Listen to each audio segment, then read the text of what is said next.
भाग 1। जन्म से वनवास तक 5 मिनट में। बहुत समय पहले की बात है। सरयू नदी के किनारे एक सुंदर और समृद्ध राज्य था, अयोध्या। वहां के राजा दशरथ धर्मशील, वीर और प्रजापालक थे, लेकिन उन्हें संतान नहीं थी। अपनी संतान प्राप्ति की इच्छा से उन्होंने ऋष्यशृंग मुनि से पुत्रेष्टि यज्ञ करवाया। यज्ञ के अंत में अग्निदेव प्रकट हुए और एक दिव्य खीर दी, जिसे उन्होंने अपनी तीनों रानियों कौशल्या, सुमित्रा और कैकेयी को बांट दिया। समय बीता और 4 दिव्य पुत्रों ने जन्म लिया। कौशल्या से राम, कैकेयी से भरत, सुमित्रा से लक्ष्मण और शत्रुघ्न। चारों राजकुमार गुणों में अद्वितीय थे, परंतु राम सबसे अधिक तेजस्वी, विनम्र और मर्यादा के प्रतीक बने। लक्ष्मण राम के प्रति अपार प्रेम रखते थे और हर समय उनके साथ रहते।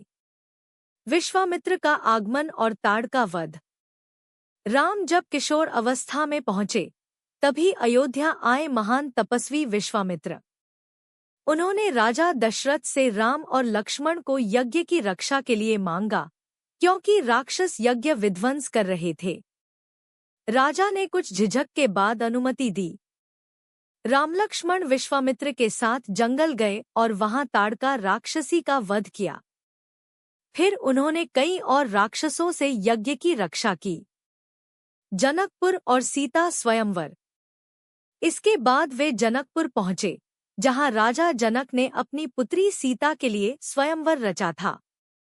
शर्त थी, जो भी शिवजी के भारी धनुष को उठाकर तोड़ेगा, वही सीता से विवाह करेगा। राजा राजकुमार आए, पर कोई धनुष को हिला भी न सका। राम ने गुरु विश्वामित्र की आज्ञा से धनुष को सहजता से उठाया और एक ही क्षण में तोड़ दिया। सब और जय श्री राम की गूंज हुई। सीता ने वरमाला राम के गले में डाली। उसी समय चारों भाइयों का विवाह जनक की अन्य कन्याओं से हुआ। सीता, राम, उर्मिला, लक्ष्मण, मांडवी, भरत, श्रुतकीर्ति, शत्रुघ्न। अयोध्या लौटना और कैकेयी का षड्यंत्र। अयोध्या लौटने के बाद राजा दशरथ ने राम को युवराज घोषित करने का निर्णय लिया। पूरी अयोध्या उत्सव में डूब गई। लेकिन तभी एक नाटकीय मोड़ आया। कैकेयी, जिसे राजा सबसे अधिक प्रेम करते थे,